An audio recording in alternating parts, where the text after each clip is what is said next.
बिस्मिल्लाहिर्रहमानिर्रहीम। My YouTube family members, अस्सलाम वालेकुम। उम्मीद करती हूँ आप सब खैर खैरियत से होंगे। आज मैं आपके लिए लेके ही एक इजी सा टिप्स। हमेशा मेरी कोशिश होती है आपको इजी से इजी और आसान टोटका बताया जाए जो आप इजी से बना भी सकें और लगा भी सकें। तो आज मैं आपके लिए लेके आई हूँ चेहरे के दाग धब्बे छाइयों दानों वगैरह के लिए एक आसान सा टोटका। तो जल्दी से मेरे चैनल को लाइक और सब्सक्राइब कर दो और बेल आइकन को भी ज़रूर प्रेस कर दें। तो बढ़ते हैं आज के टोटके की तरफ।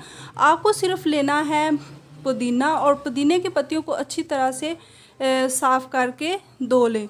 तो उसके बाद आपको कुछ ज़्यादा चीज़ें वगैरह इस्तेमाल नहीं करनी। सिर्फ आपको गन्ने का सिरका अगर खालिस मिल जाए वो ले लें। अगर वो नहीं मिलता तो अंगूर का सिरका आप बाज़ार से खालिस ले लें। एक बार ही लाने की ज़रूरत पड़ेगी, बार बार नहीं ख़रीदना पड़ेगा। तो आपने सिर्फ वो लेना है और पुदीने की पत्तियों को इनके रस में अच्छी तरह पीस के अपने चेहरे पर इसका पेस्ट लगा लेना है और 20 से 30 मिनट के बाद अपने चेहरे को सादा पानी से वॉश कर लेना है।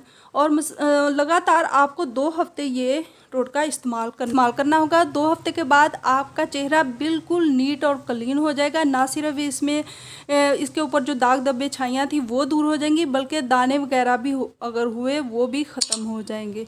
सो गाइज़, कैसा लगा मेरा आसान सा टिप्स? इसे ज़रूर आजमाइएगा और देखिएगा, आपका ज़रूर फ़ायदा हासिल होने वाला। जल्दी से मेरे चैनल को लाइक और सब्सक्राइब कर और बेल आइकन को भी ज़रूर प्रेस कर दें। So thanks for watching.